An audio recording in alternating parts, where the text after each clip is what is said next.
Tervetuloa Karita tähän mun jutustelutuokioon. On tosi ihanaa, että sä oot tässä. Karita Aaltonen on siis juontaja, yrittäjä, blokkari, äiti ja vaikka mitä kaikkea mukavaa. Haluatko lisätä tähän vielä jotain? No just näin kuin oikeastaan sanoit, että paljon kaikkea. Mä en oikeastaan tiedä, että millä mä itsekään itseni esittelen, koska teen niin paljon tavallaan erilaisia projekteja, mutta toi oli varmaan ihan hyvä.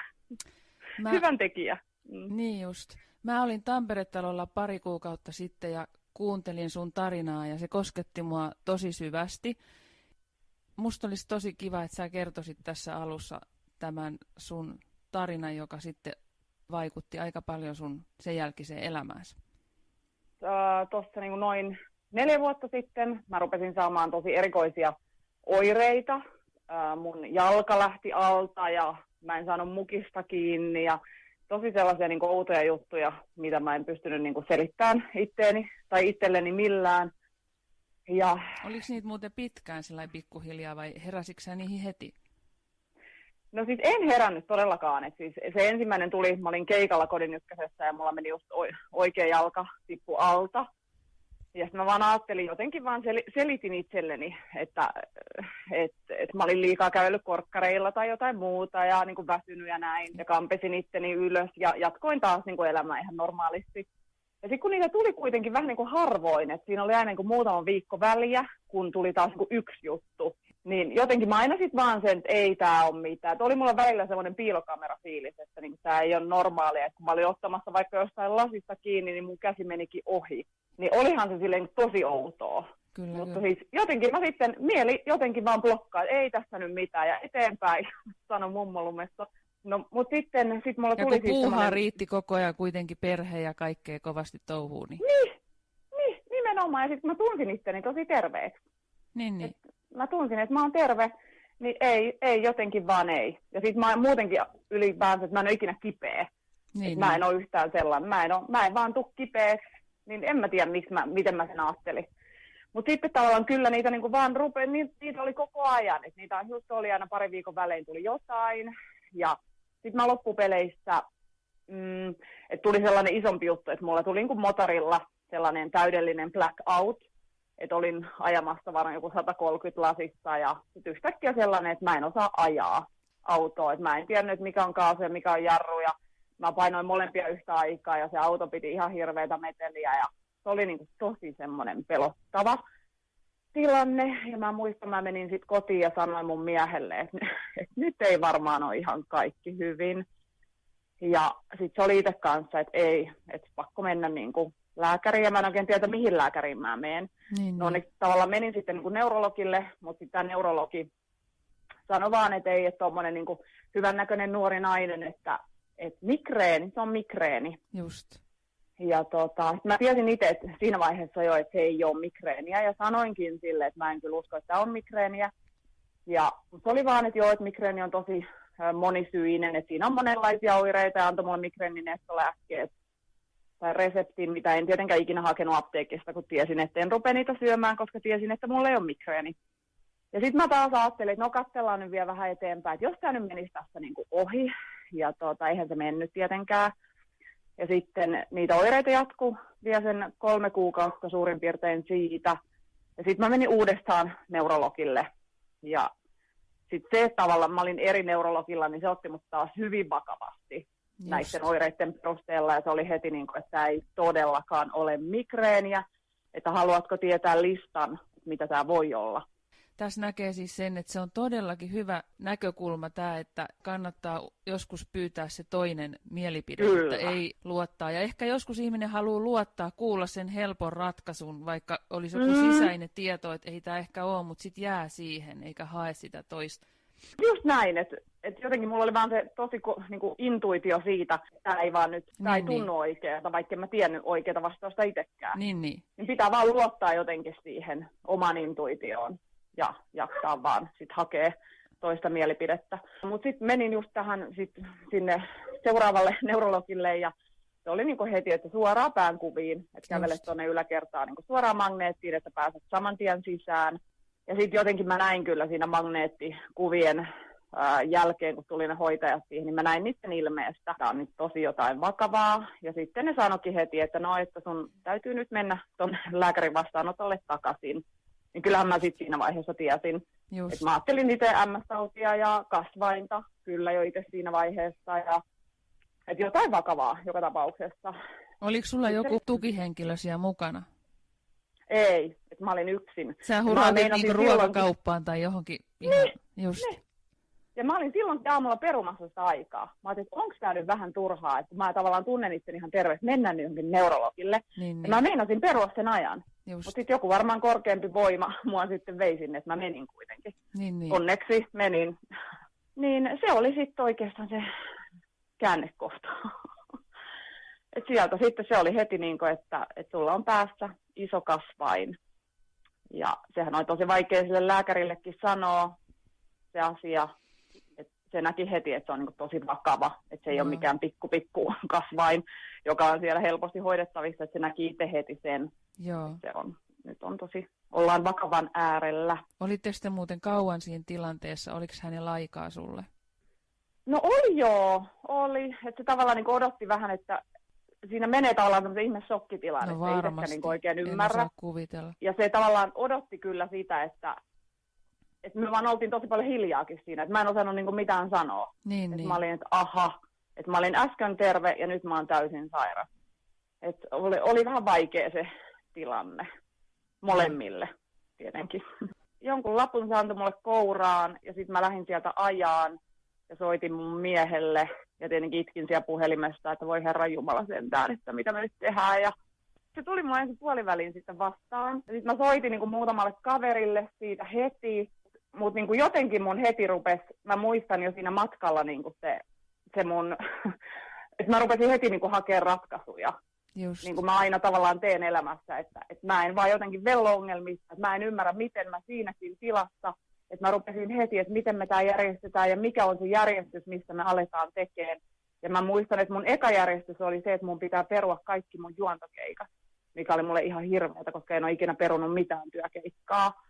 Niin se oli se ensimmäinen, että nyt vaan ruvetaan niin kuin järjestämään tätä elämää. Ja tietenkin se, että miten me kerrotaan lapsille ja voiko se muuten olla semmoinen sun selviytymiskeinosi, että tavallaan jotkut sanoo, että hautajaisetkin, kun alkaa järjestellä, niin sitten kestää jotenkin sitä surua, että jokuhan voi vellomisella hoitaa sitä, mutta joku selviytymiskeino, jonka sä oot jossain kohtaa oppinut, että sit sä vähän niin kuin irtaudut siitä asiasta, kun sä alat järjestää. Voisiko siinä olla sellaista? Joo, ehdottomasti selviytymiskeino, varmasti. Joo, että ei tiedä niin mitä muutakaan tehdä, niin on pakko ruveta tekemään jotain. Sitten sä teit tilaa. Niin, joo. Sitten rupesin raivaan tilaa kyllä.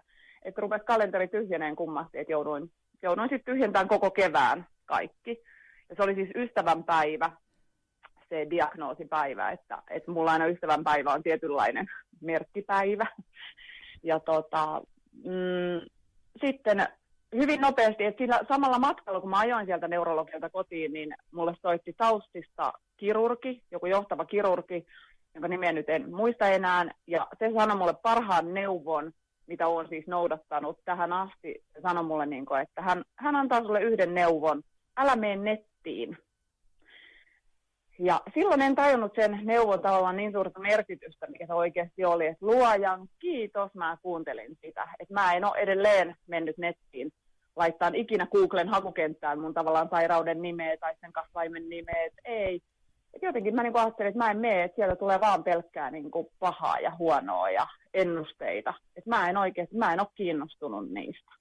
Niin mä en ikinä mennyt googlettaan sitä. Niin, että sä menit nettiin, mutta et mennyt siihen suuntaan, mihin ehkä tyypillisesti mennään ja mihin se koko koneisto menee. Niin, että sit mä menin kyllä, että mä rupesin heti hyvin nopeasti hakeen tavallaan tietoa vähän enemmän selviytymisen kautta, tai pelkästään selviytymisen kautta, että rupesin sitten hakemaan kaikkea, miten parantua. Mä laitoin siihen varmaan healing cancer ja parantava ruokavalio ja syöpä ja ruokavalio ja jotain selviytyjiä, jo tällaista rupesin hakemaan. Ja hyvin paljon mua vietiin ulkomaalaisille johonkin palstoille koko ajan. Just. Ja sitten mä löysin just tämän mun tulevan tukihenkilön, eli tämä Chris Carr, joka on tällainen näyttelijämalli Jenkeistä, joka on parantunut niin kuin, tavallaan sen mielenvoiman, ajatusten, tavallaan oman sisäisen voiman ja ruokavalion kanssa. Joo, mä oon kanssa häntä seurannut jonkun verran, suosittelen kyllä lämpimästi monille. Joo, ja mä oon tosi monta tarinaa nyt jälkeenpäin kuullut, että on saanut apua niin kuin häneltä. Et Suomesta mä en löytänyt ketään. Oliko sulla sama aikaa tiedossa, että mitä sulle aletaan tehdä ja sä etsit sitten tätä ja löysit tämän Chrisin? Joo, hyvin nopeasti pääsin sitten taussiin. Heti ne niin kuin ilmoitti, että tämä niin kuin leikataan. Ja muahan pidettiin, niin kuin, että mä olin nuori, mulla oli pienet lapset, äiti. Niin mä pääsin vähän niin kuin jonojen ohi. Leikattiin 12. päivä huhtikuuta. Muutaman kuukauden siinä sitten joutuin odottelemaan. Ja tosi paljon siis odotin sitä leikkausta oikein. Siis odotin. Että tavallaan niin kuin halusin, että tämä juttu menee eteenpäin. Mutta sä et odottanut sille, että sä olisit istunut jossain nojatuolissa ja odottanut, vaan sä lähdit sit siinä sitä Chrisiä seuraamaan, niin sitten alkoi varmaan tapahtua monenlaisia asioita samaan aikaan. Joo, että tavallaan se Chris antoi mulle joten niin kuin, vaan uskoa siihen, että hei, tämä tyyppi pystyy, että mäkin pystyn. Tämä on pystynyt, että joku ihminen, mikä on selviytynyt. Sitten mä vaan päätin, että nyt vaan on pakko lähteä niiden ratkaisujen kautta ja positiivisuuden kautta ja uskoa siihen, että tämä menee hyvin. Ja sitten mä rupesin, niin kuin, että kun mä kuulin tavallaan tai luin Chrisistä, että se on nimenomaan se ruokavalio on ollut paljon se, mistä se on saanut apua. Niin sitten mä ajattelin, että mulla on pakko saada täältä Suomesta löytää joku ihminen, joka nyt tietää jotain ruokavaliosta. Ja en mä siinä vaiheessa oikeastaan tuntenut tätä puolta niin hyvin, mitä tietenkin nyt tuntee. Niin. Ja sitten se Heikki Harju, mä olin tavannut sen juontokeikalla varmaan edellisenä kesänä, tällainen hyvinvointivalmentaja. Ja mä tiesin vaan, että se Heikki tietää tosi paljon niin kuin ruoasta. Niin sitten mä laitoin sille mailia ja se vastasi mulle heti ihanan pitkän mailin ja sitten rupesi niin kuin antaa mulle tavallaan vaan niin kuin pieniä vinkkejä, että miten aloitetaan. Että on pitkä tie edessä, mutta mistä niin kuin lähdetään. Että lähdettiin niin kuin suolatasapainosta ja niin kuin, että suolat on kehossa, rasvat on kohdallaan ja siis ihan perusjuttuja, mitkä mulla ei kuitenkaan ollut käytössä vielä siinä vaiheessa. Ja sitten niin kuin hiilareita lähdettiin niin kuin vähentämään selkeästi ja vähän niin kuin antioksidanttia, vitamiineja.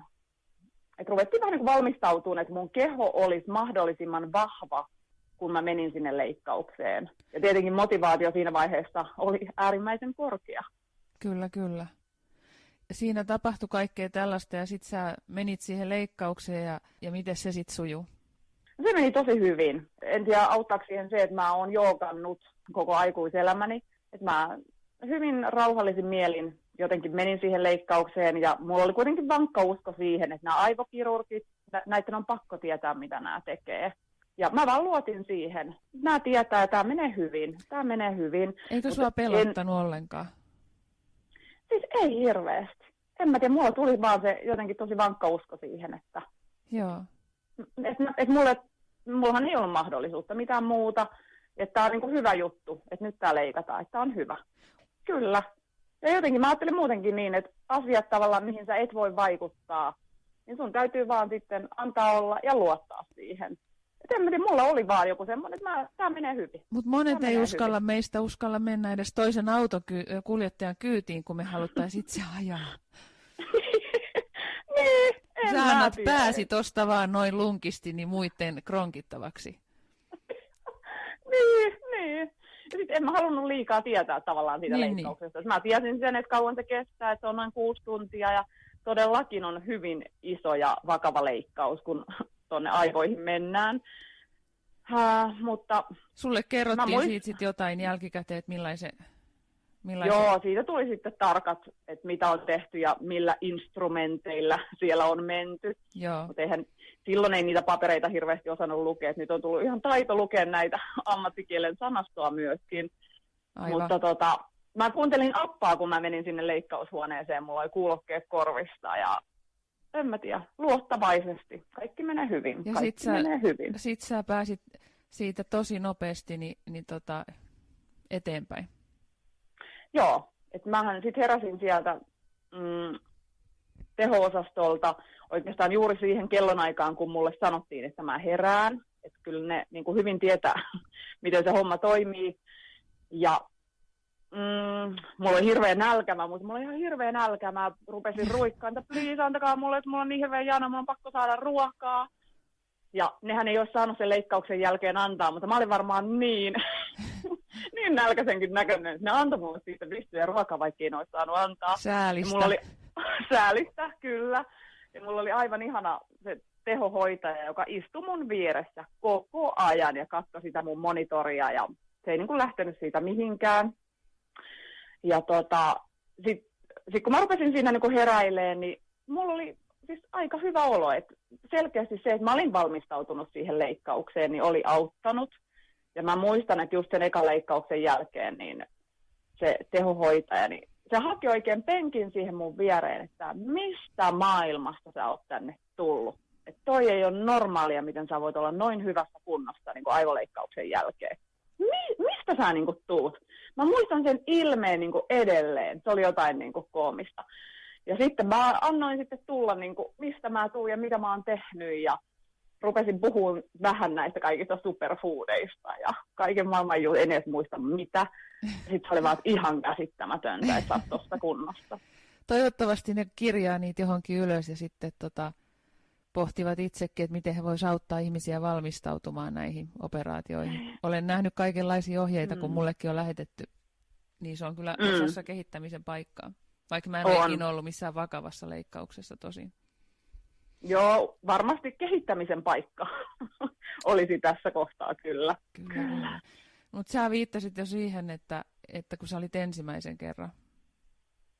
Joo, sitten homma jatkui niin, että mä olin siellä sairaalassa muutamia päiviä, vajaan viikon, ja pääsin sitten pois. Ja hyvin sellaista hiljaista toipumista, että mun lenkit oli sitä, että mä kävelin tuohon pihaan postilaatikolle ja kävelin hitaasti takaisin. Ja vähän semmoista sumeeta aikaa jollain tapaa. Että kyllä mun kaverikin, ketkä mua näki, että mä itse ajattelin, että mä oon aika normaali, mutta sitten niin kuin monet läheiset niin kuin sanoivat, että kyllä se aika hitaalla meni.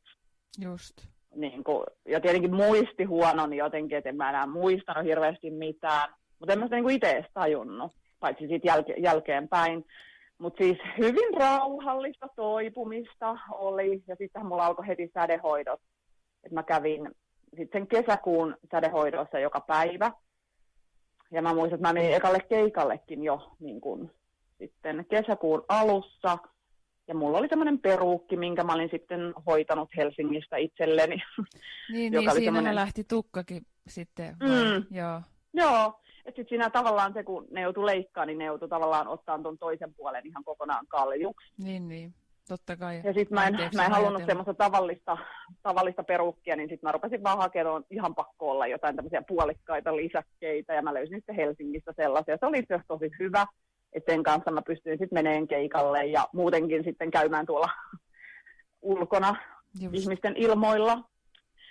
Ja pystyin sitten olemaan keikallakin jo. Toki menin ehkä vähän liian aikaisin tietenkin sitten sinne takaisin. Mutta kävin sädehoidossa joka päivä ja ne meni tosi hyvin siis sillä, että mä voin kyllä niin kuin hyvin koko ajan niiden sädehoitojen ajan. Ei mulle tullut siis yhtään mitään niistä. Ja mulla oli usein siis joogamatto mukana ja mä lähdin suoraan sitten sädetyksestä joogaamaan.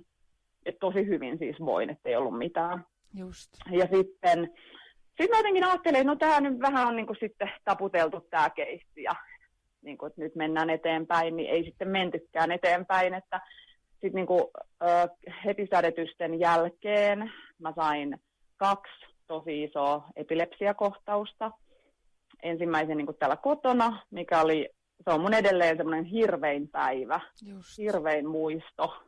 On semmoinen ensimmäinen epilepsiakohtaus, se on kyllä niin kuin tosi pelottava. Että jotenkin mulla on kaikkia epilepsiaa sairastavia kohtaan niin kuin suurta sympatiaa. Että se oli just se semmoinen täysin kontrolloimaton tila, niin on kyllä ihan kamalaa. Ja se oli niin kuin iso kohtaus se ensimmäinen. Ja samaan aikaan mä rupesin sitten tekemään lastenklinikoiden kummeille Elämä lapselle -ohjelmaa, eli missä haastattelin sitten näitä tämmöisiä perheitä, missä on vakavasti sairaita lapsia. Ja sitten olin sitten Pasilassa yötä hotellissa, niin mä sain siellä sitten seuraavan kohtauksen, taas ison kohtauksen.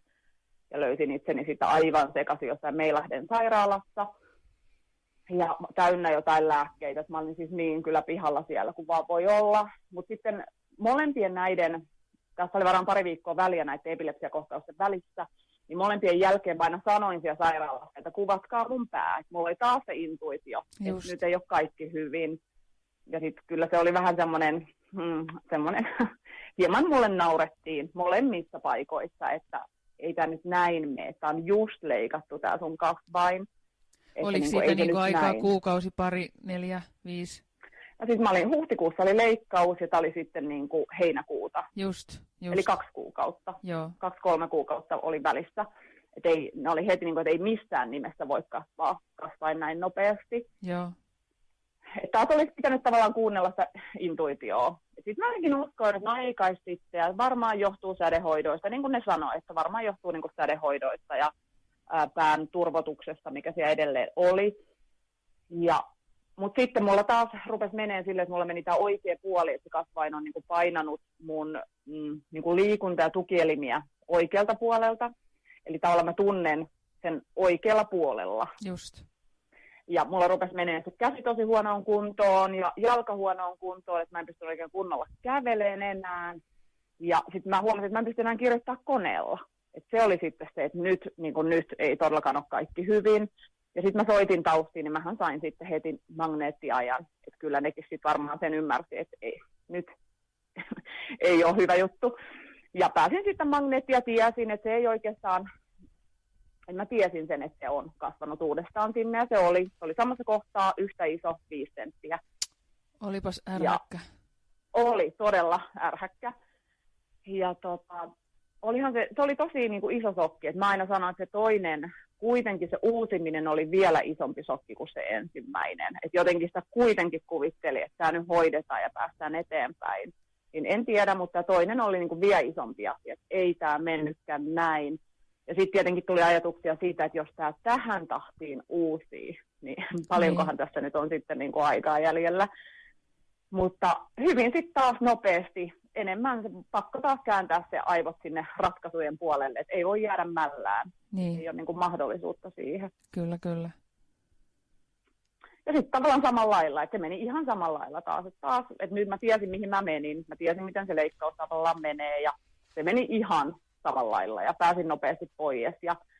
Mutta sitten ehkä sen jälkeen otti asian vielä niinku vakavammin. Sitten mä rupesin niinku big time tavallaan tekemään, että mun tehtävä on nyt parantua. Mun tehtävä on nyt hakea apua muualta. Että nyt mä en enää niinku yksin pärjää.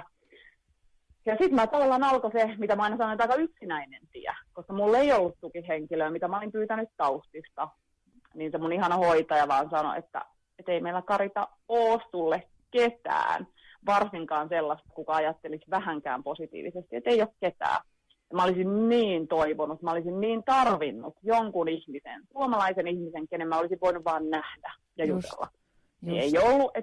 Ja sitten totta kai, niin että mulla oli ihana tuki niin kuin, täällä ympärillä niin kuin kavereista ja perheestä ja kaikesta, mutta ei se silti tarvii siihen jonkun ihmisen, joka on kokenut saman asian. No se kristoi siihen sitten se pelastuksen. No sitten se oli. Siis, no se ei ole sama asia, mutta tässä virtuaalisuudessa on myös paljon hyvää, niin kuin me huomataan nyt, että ei voi yksin ajatella, että vaan ne oikeat kohtaamiset olisi sitä, että nähdään just näin, mutta niissä on eroja tietenkin, niin kuin sä hyvin kuvaat. On kyllä, että tässä huomasi kyllä, että kyllä tuolla just virtuaalisessa somemaailmassa on paljon hyvää. Et jos et sä olisi löytänyt häntäkään, niin mitä sitten olisi ollut. Mutta sitten alkoi tapahtua entistä enemmän kaikkea muutosta sun elämässäsi vai ajatuksissa, toiminnassa? Joo. Sitten mä niinku, varmaan ensimmäisiä oli just, että mä menin antioksidanttiklinikalle ja siellä tehtiin kaikki niinku, laajat verikokeet ja mä sain niinku sen antioksidanttihoidon, mikä siellä annetaan, mikä nyt on hirveä määrä kaikkea, vitamiineja ja antioksidantteja ja tavallaan huomasi niinku sen puutostilan, mikä kehossa on, mikä oli aivan järkyttävä. Ja mä rupesin sitten tosi paljon niin kuin meneen sen mukaan, mutta sitten samaan aikaan, niin kuin tiedät, että tavallaan mä niin kuin tilasin niitä ihmisiä, että nyt mä niin kuin tarvin niitä ihania ihmisiä, jotka tietää tästä alasta ja tietää terveydestä ja hyvinvoinnista ja mielenvoimasta, ja niitähän alkoi sitten tippuun tavallaan melkein hakematta. Miten niitä muuten tilataan? Mielessä tilataan, että mitä niin kuin tarvii. Et mulla oli selkeä, että mä haluan apua ja mä tarvin tähän nyt uusia ihmisiä, niin niitä vaan tuli. Että kappas vaan joku tunsi jonkun, tai että mä törmäsin kaupassa johonkin ihmiseen, joka kertoi jostain, että sun on pakko nähdä tämä tyyppi. Ja mä menin Ruohonjuureen ja mä tapasin siellä Elinan, joka on mun vanha koulukaveri. Ja se vaan sanoi, että hei, että hän tietää Helsingissä yhden mielettömän tyypin, on pakko nähdä tämä. Se lähti viemään mua Helsinkiin. Ja tämä vaan piiri kasvoi mun ympärillä koko ajan. Eli siinäkin tarvitaan sitten jotenkin kuitenkin semmoista luottamusta, ja et voihan siinä olla, että siinä kohtaa sellaisiakin ihmisiä, jotka sitten ei täysin sovikkaa siihen, vai että siinä pitää niinku rohkeasti lähteä kokeilemaan ja etsimään, vai oliko sulla kaikki niin, että jokainen napsahti, että osui kaikki kohdalleen? No aika paljon kaikki tuli jonkun tutun kautta, että joku sanoi, että tämä on ihan mielettömän hyvä, että on pakko nähdä tämä, niin mä en nyt muista, että olisi ketään sellaista, mistä mä en olisi saanut jotain apua. Niin onko semmoista ihmistä olemassakaan, joltain me jotain opittaisi? No on varmaan. Kyllähän tavallaan sitten tällä niin kuin, näiden vaihtoehtohoitojen tai täydentävien hoitojen parissa, niin onhan täällä paljon myös sitä ihan höpöhöpöä. Että kyllä saa aika tarkka olla jotenkin, että ettei vaan mene. Tai ainakin niin kuin osaa sitten, että vaikka menisi väärälle, niin sitten niin kuin kuunnella itseänsä, että onko tämä se mun juttu, että oikeasti puhutteleeko tämä nyt oikeasti mua. Että joutuu olemaan tosi tarkka. Että voi päästä lähemmäksi itseään myös kohtaamalla semmoisia ihmisiä, jotka ei kuulu siihen omaan niin kuin, ehkä. Joo. Ja sitten oikeastaan toi niin kuin se koko matka siitä eteenpäin, niin se oli ihan mieletöntä semmoista niin kuin, jotenkin sitä just tämän oman elämän niin kuin hallintaa, että mä opin kuuntelemaan koko aika enemmän itseäni, miltä musta tuntuu. Ja mä rupesin siis tekemään paljon kaikkea. Ja kävin akupunktiossa, mikä koen, että oli tosi hyvä. Ja vyöhyketerapiassa, sieltä sain tosi hyviä vinkkejä. Kehoterapiassa, siis you name it, I have done it. Oletko kertonut niille sua hoitaville valtavirran lääkäreille näistä kaikista, mitä olet tehnyt?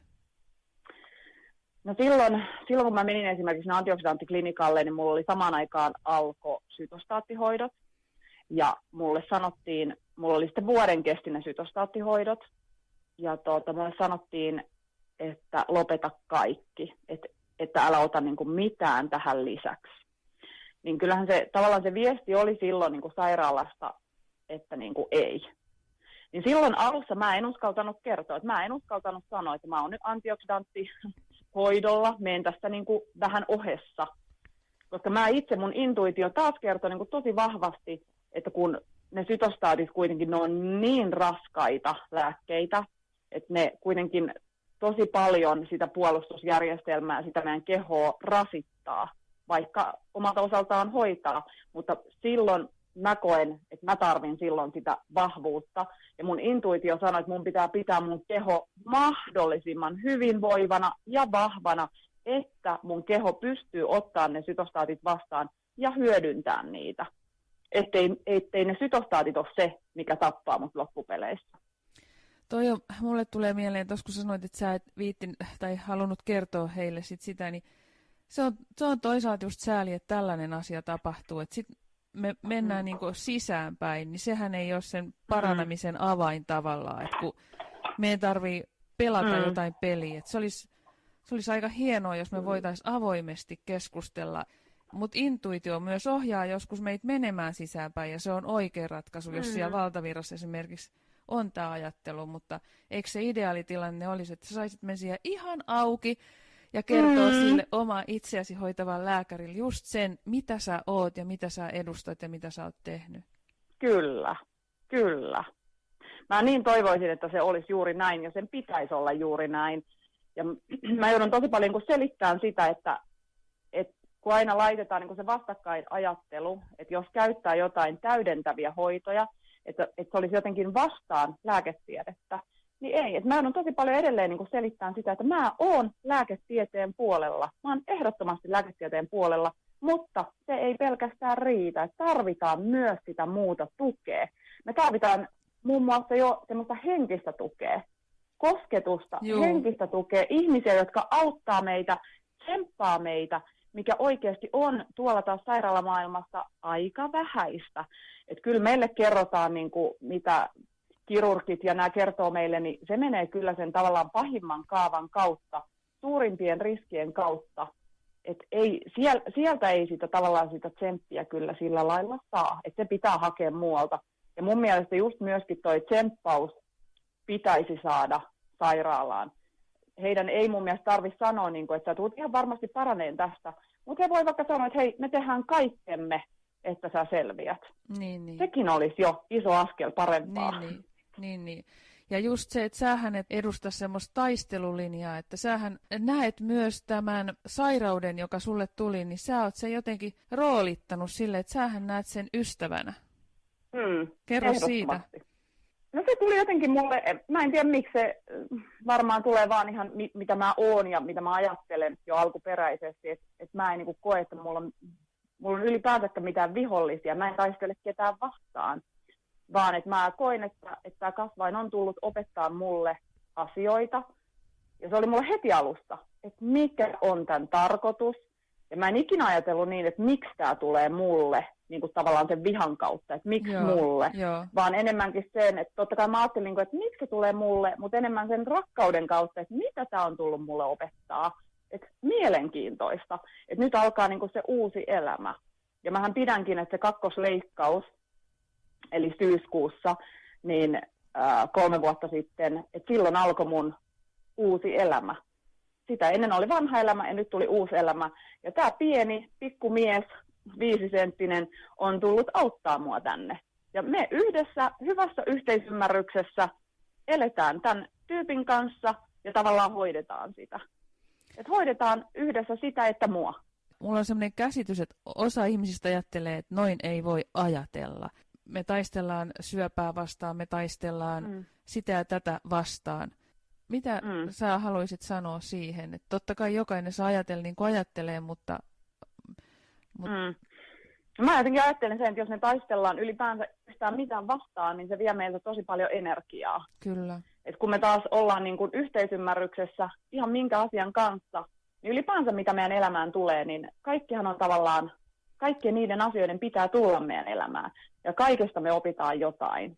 Jokaisesta ihmisestä me opitaan jotain. Niin että mulla oli se vaan hyvin niin kuin sisäsyntyistä, että mä ajattelin, että hei, että tämä tyyppi on mun kaveri.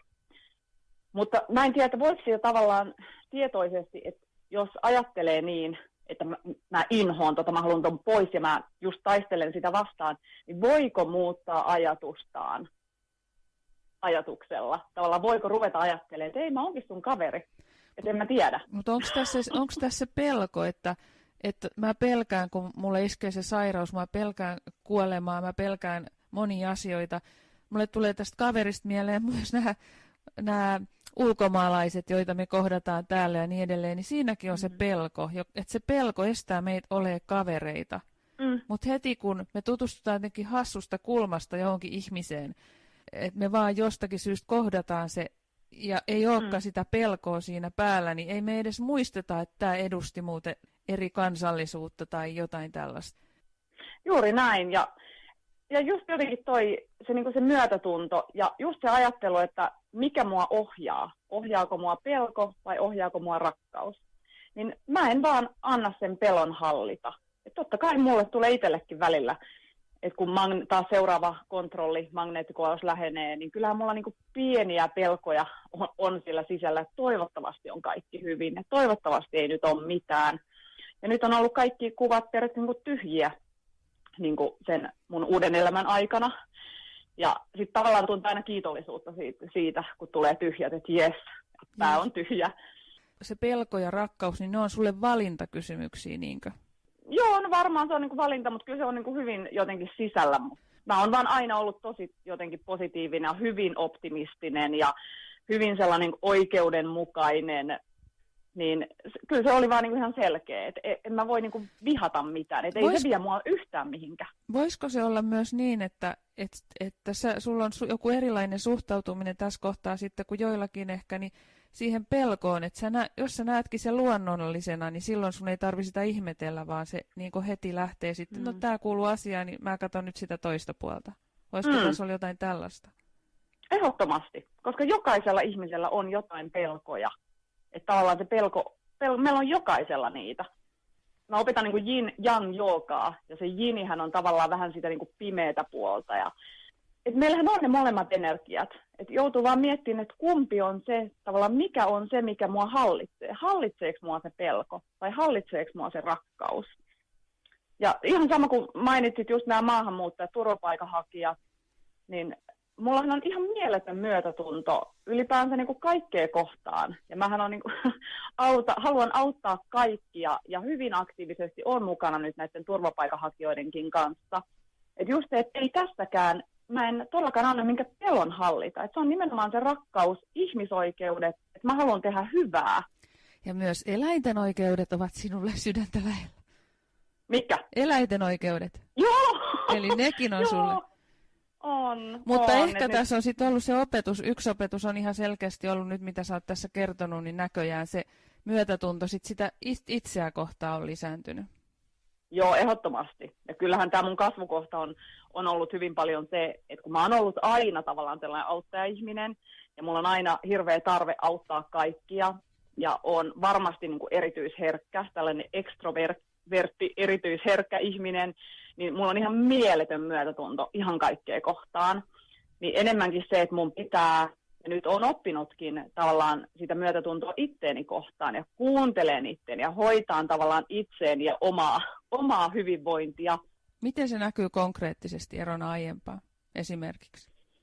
No jotenkin ehkä hyvänä omana tuntona, että mä esimerkiksi nyt olen päättänyt, että mä käyn esimerkiksi joogaretriiteillä. Mä oon ollut nyt Kreikassa ja Balilla ja nyt lähden Goalle joogaretriitille yksin. Niin aikaisemmin mulla oli ihan hirveä huono omatunto, kun mä oon niin kuin tosi ehkä tarkka lapsista ja koko ajan niin kuin että lapsilla on kaikki hyvin. Niin ehkä semmoinen liian huolehtiva, niin nyt mä tavallaan pystyn ottaa aikaa, että mä voin mennä sinne joogaretriitille täysin nauttia sitä omasta hyvinvoinnista ja kaikesta ihanasta, kaikesta hyvästä, mitä mulle annetaan. Että siellä mun ei tarvitse tavallaan hoitaa niitä muita, vaan mua hoidetaan. Niin ehkä se, ja sitten se, että mä pystyn niin kuin todellakin nauttimaan, että mä käyn itse joogatunneilla, että mä en pelkästään opeta ja ohjaa, vaan mä käyn itse joogassa, mä voin käydä jollain hierojalla, ja mä aina laitankin Facebookiin, että I'm so worth it, mä niin ansaitsen tämän. Just. Niin tavallaan jotenkin ajatella, että mä oon kuitenkin itselleni se kaikkein tärkein. Ja sitten se on vaikuttanut sun ruokavalioon. Joo, että kyllä ruokavalio on sitten edelleen semmoinen hyvä. Se on vähän vaihdellut tässä koko ajan, mutta mähän on kasvissyöjä ollut aina. Eli kasvisruokaa ja pyrin mitä syömään tarkoittaa niin aina? No niin kauan kuin mä muistan, että jostain teini-iästä just.